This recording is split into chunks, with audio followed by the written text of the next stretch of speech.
All right, Shalom, sisters. Just want to get into a quick topic about women and wives and proper submission. If we look at the definition of submission, in the Strong's Hebrew lexicon, it's 7511, and it means to prostrate, to humble self, or to submit self. In the Greek, it is number 5293, which is to be under obedience or to obey. And in quick Google search, it's defined as the action or fact of accepting or yielding to a superior force or to the will of an authority of another person. So first and foremost, as women, we are first to be in submission to the Most High. We're supposed to obey the commandments, and the 10 are listed in Exodus chapter 20. Supposed to obey the law, which is in the book of Leviticus. Observe the holy days, which are in chapter 23 of the same book, Leviticus. There's also one in the Apocrypha, the Feast of Dedications, but that's not even for this specific topic, but we're just supposed to observe the holy days, so definitely research and get into that. We have a certain dress code, the way we're supposed to present and conduct ourselves, and that is found in two places. The first one you can look at is 1 Corinthians chapter 11. It talks about the woman having her head covered, and I've heard different sides of what a head covering is, but when you look at the definition of the head covering, let me just go to the scripture section, specifically tell you where the definition is placed. Okay, so if we're down here, 1 Corinthians chapter 11, where it says, around verse 6, it talks about let her be covered.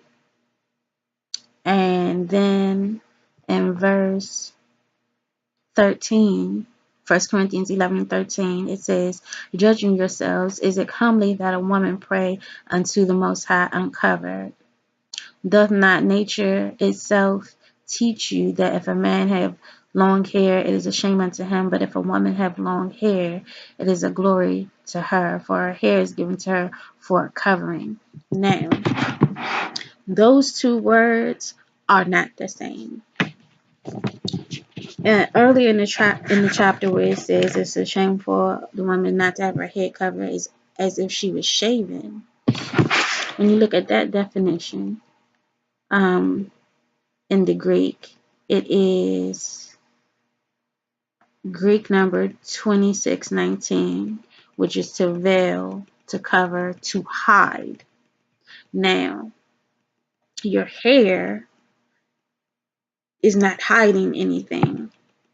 It's not hiding the top of your head. It's still a part of the top of your head.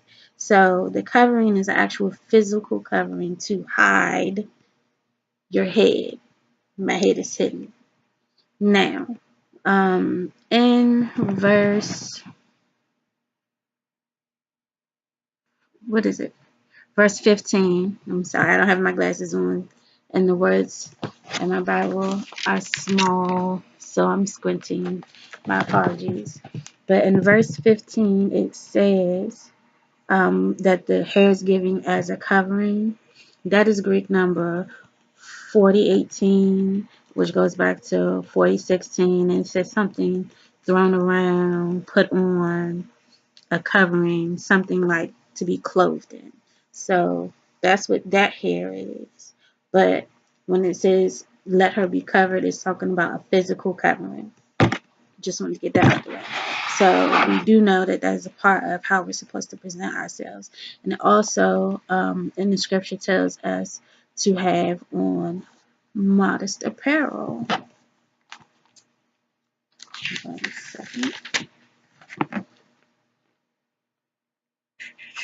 And that's 2 Timothy 2:9. In like manner also that women adorn themselves in modest apparel, with shamefacedness and sobriety, not with broidered hair or gold or pearls or costly array. Verse 10 says, but which becometh women professing godliness with good works. Okay, so shamefacedness is, and if you want the Greek number for that, it's G127, downcast eyes, bashfulness, modesty. So it's not having a proud look. That means to be covered up, concealed, wrapped like the gift you are.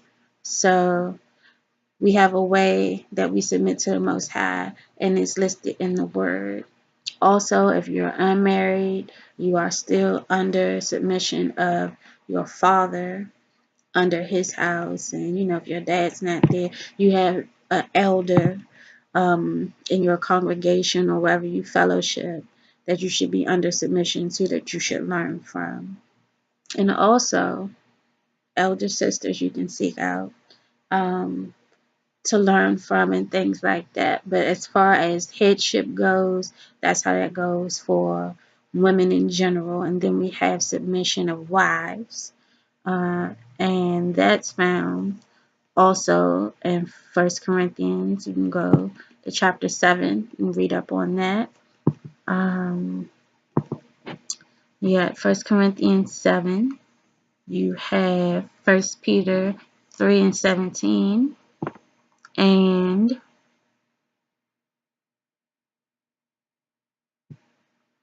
1 Corinthians 11, starting at like verse 5 and going on down to about verse 9. So the importance of being a righteous wife and submitting to your husband is because we as women have a lot of responsibility. We have a lot of duties, and how we conduct ourselves is not only a reflection of us, but it's also a reflection of our husband.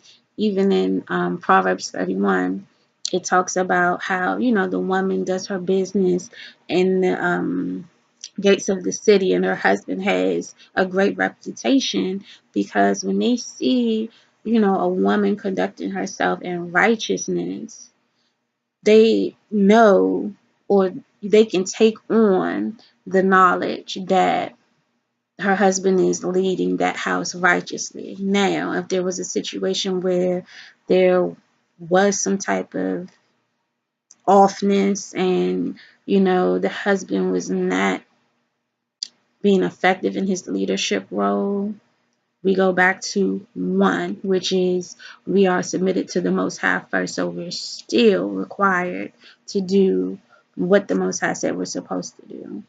We're still accountable for our actions.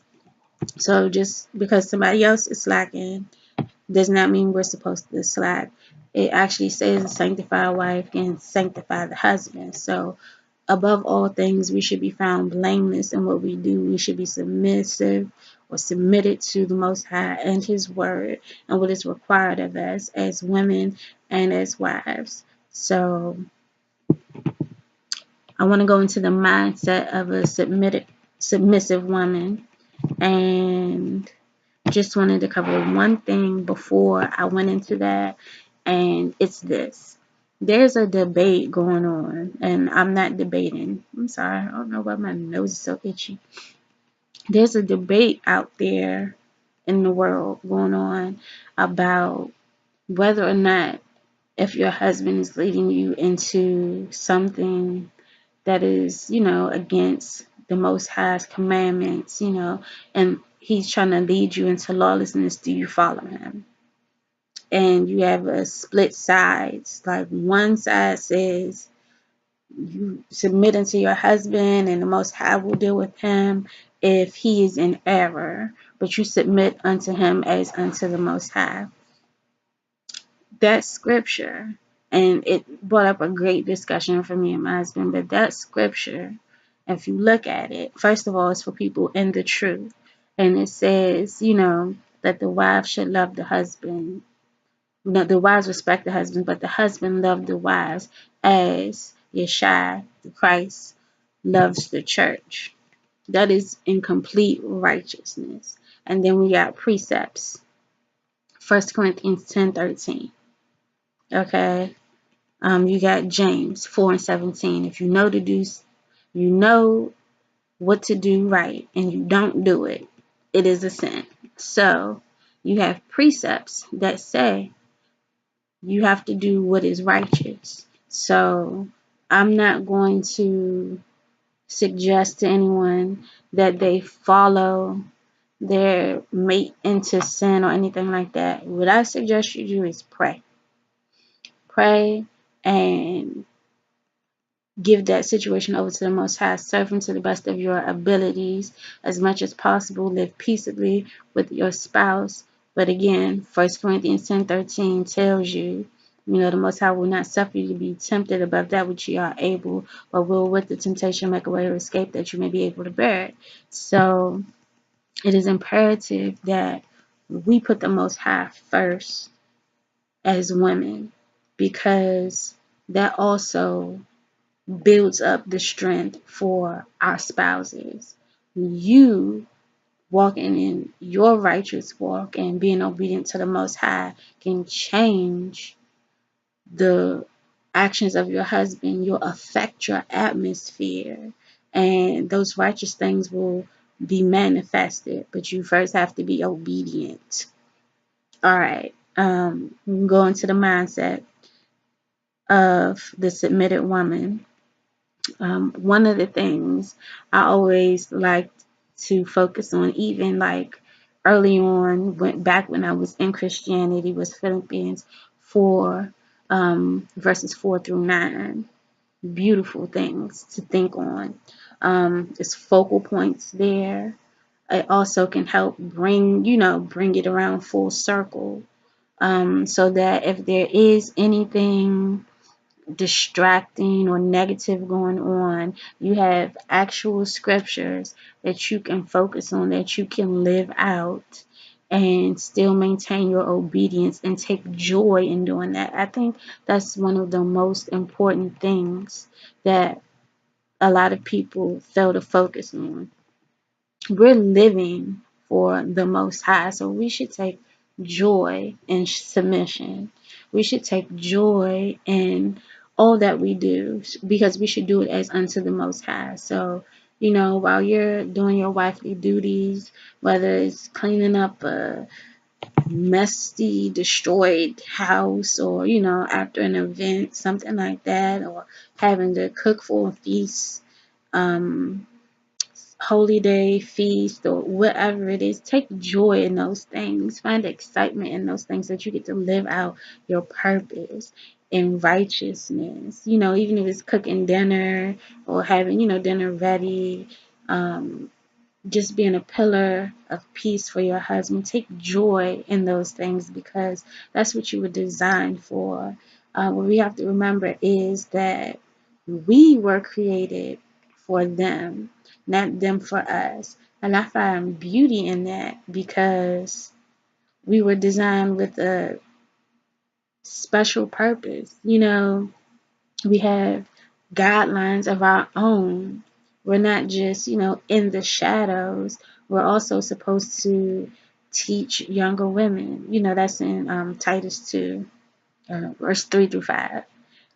But we have a great purpose, keepers of the home, the responsibility of raising children, edifying and teaching each other, supporting each other, building up our community, becoming resourceful, things like that. But I'm getting a little ahead of myself. Let me just focus. Okay, so we got Philippians 4, verse 4 through 9, and then look at Proverbs 31.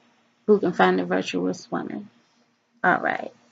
So the mindset of a Proverbs 31 woman is a woman of virtue, a woman of great worth, trustworthy, a woman that does her husband good and not evil.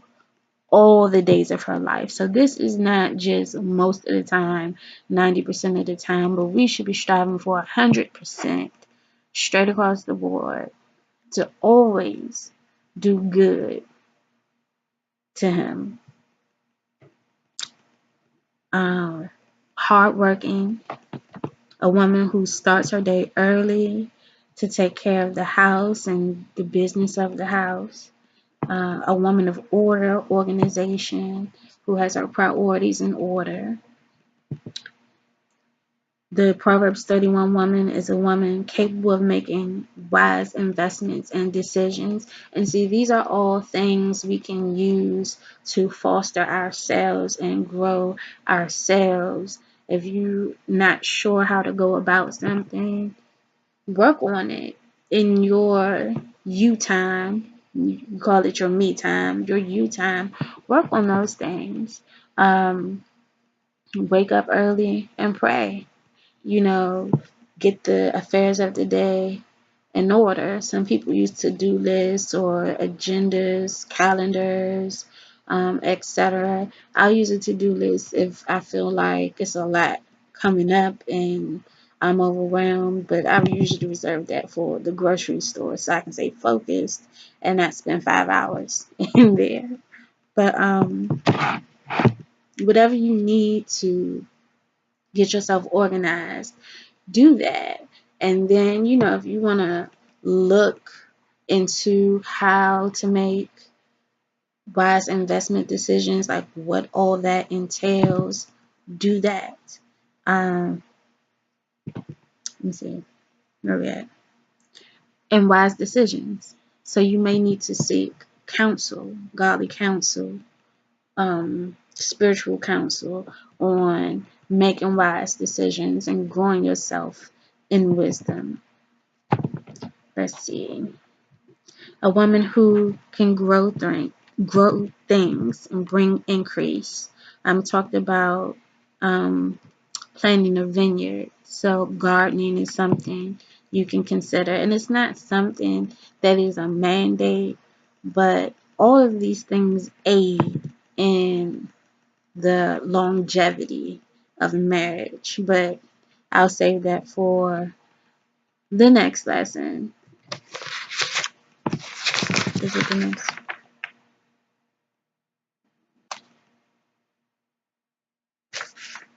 Probably. Well, I'll just throw that into the next lesson. A woman dressed and covered in strength and honor, capable of creating things, marketable, profitable things. I don't know what's going on with my scarf there, but that's all right. A woman who works hard, sometimes long days. A woman who helps the poor and needy, who is a giver. And generally by nature, we're nurturers, so that's something that should, come fairly easy. And if it doesn't, pray on it, that the Most High, build you up to be this type of woman. And I'll get into why momentarily. A woman well-dressed with a well-dressed home, and that doesn't necessarily mean you have the most expensive things, but just that you take care of what you have and you put effort into yourself, your husband, your children, how you present yourself and how you adorn your home and things like that. I love decorating. I like planning stuff and decorate. I mean, like, that gets me excited. Don't tell me you're having a wedding feast, because I start getting all, oh my gosh, I love wedding feasts.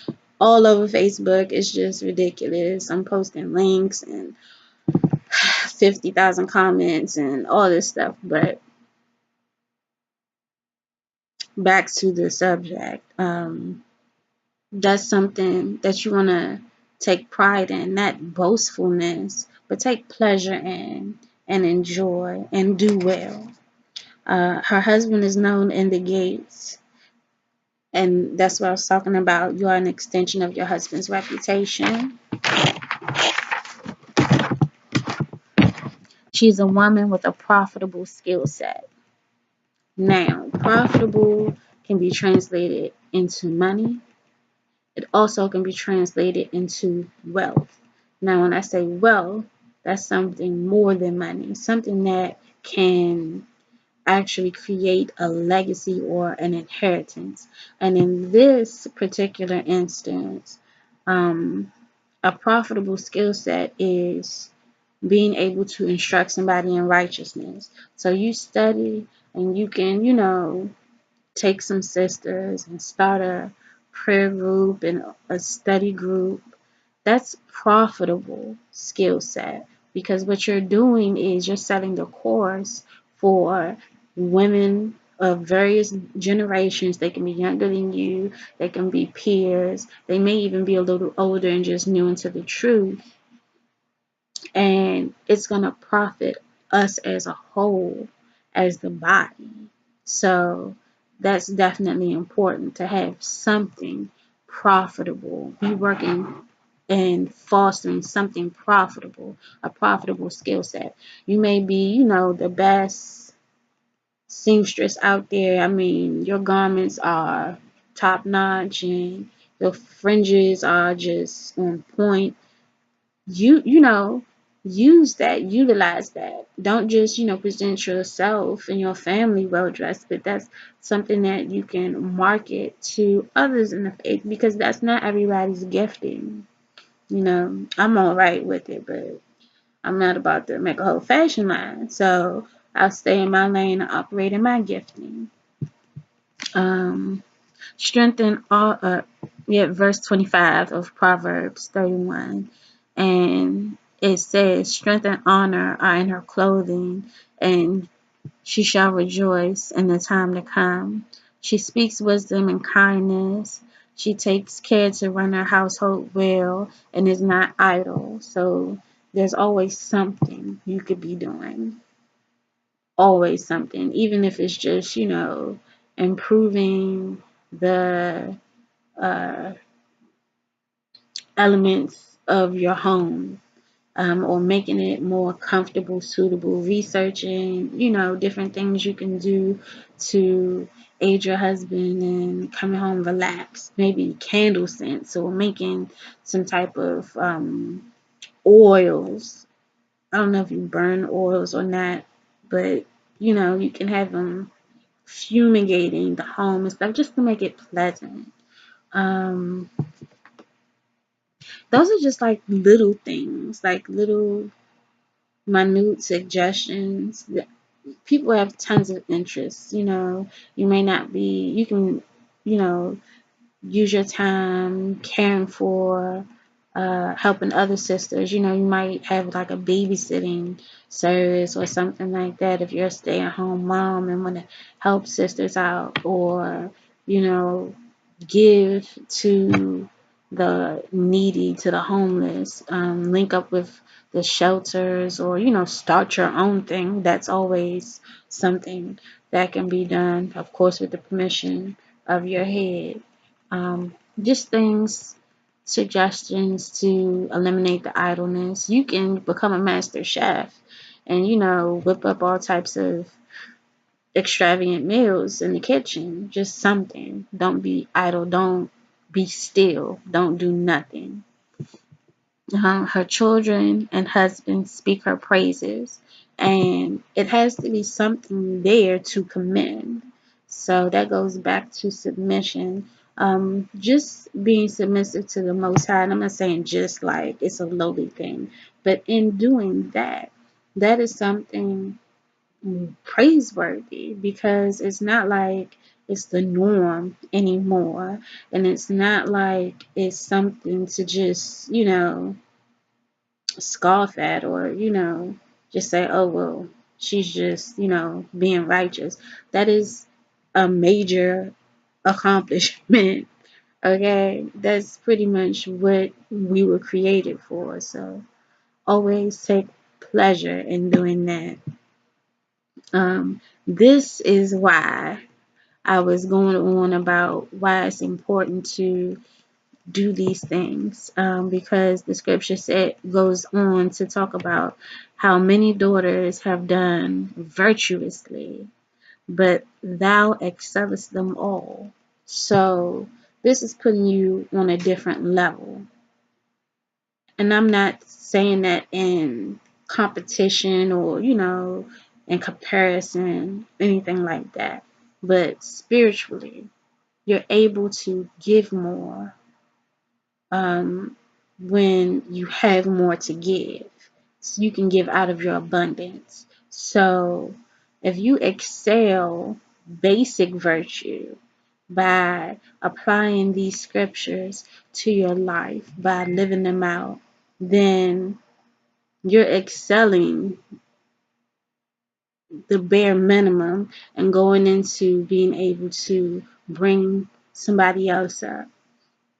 And in turn, that sister and all that she's dealing with and all that she's going through, she can build her house up and then aid some other sister in fostering herself, and then she can build her house up. So you've excelled beyond yourself, beyond your immediate house, and you're touching the kingdom and you're affecting the kingdom. And that's what we should want to do. And I'm not saying everybody is just about to go make 50,000 YouTube videos and just start bringing out scriptures and all of that stuff. But what I am saying is that personal relationships are very important, how you deal with those things and conduct those things. So I would say when you have the opportunity, and sometimes you have to make the opportunity to connect with other sisters in the faith, even if you're just messaging or talking on the phone, whatever it is, if you're able to meet up, that's even better. But do those things. Take advantage of those opportunities to connect with other sisters in the faith and grow and develop each other. Favor is deceitful, beauty is vain, but a woman that feareth the Most High shall be praised. Give her the fruit of her hands, and let her own work praise her in the gates. Now, expounded on this because that was very deep for me. If all I had, and this is just how I'm, actualizing it in my mind, if all I had were the fruit of my hand or the fruit of my labor and what I put out there and what I give and all that I do unto the Most High, my works. If all I got in return was the return on those things, would I be satisfied? Would I be able to, be sustained? Those are the type of things I think about, and that's what encourages me to push forward because I'm not looking to be somebody great, on YouTube, but I would like to touch and affect as many people as I can. I'm looking for the kingdom to be great. So if my return is, the one person or 5 people who see this video share the information with 5 other people, it's spreading. The truth is spreading. Righteousness is spreading. The rock is moving. So we have to take it in strides like that. And her own work will praise her in the gates. That reminded me of the worldly saying, your reputation precedes you. So I would always like to have a righteous reputation. That's always my goal. But one of the things, and I'm going to end this video soon, but one of the things that I was able to experience that was a blessing and I was able to smile on that was that after my husband and I were married, I would always tell him about my experiences and stuff because he works a part-time job where I used to work full-time a few years ago. And that's how we met because I was, going there to visit old co-workers after I had left, and that's how we met. But I will always, tell him how it was when I was there and things like that. And as he came across like my old superiors there, because I was in management there, and when he came across my old superiors and they would come back looking for me and giving just great reports and things like that, and even old clients and things like that, even old co-workers too, because they talk. He was trying to find out information about me. But what they had to say was always positive, and that's because even back then when I was there and I was, in the confusion of Christian doctrine, my goal was still to be righteous and to live righteously. So there were some instances that were very challenging where, my integrity was put, at stake, and I just chose to do the right thing. And, they did cause some strife with some people, and some of my superiors, but these are the same people who came back looking for me and ended up running into my husband. And, they're just, singing my praises and, saying, she's one of the best people, I ever had the opportunity to work for, and actually offering me some very, lucrative opportunities, which I did not take because remember, there was strife and a lack of integrity involved. Had to use wisdom with that.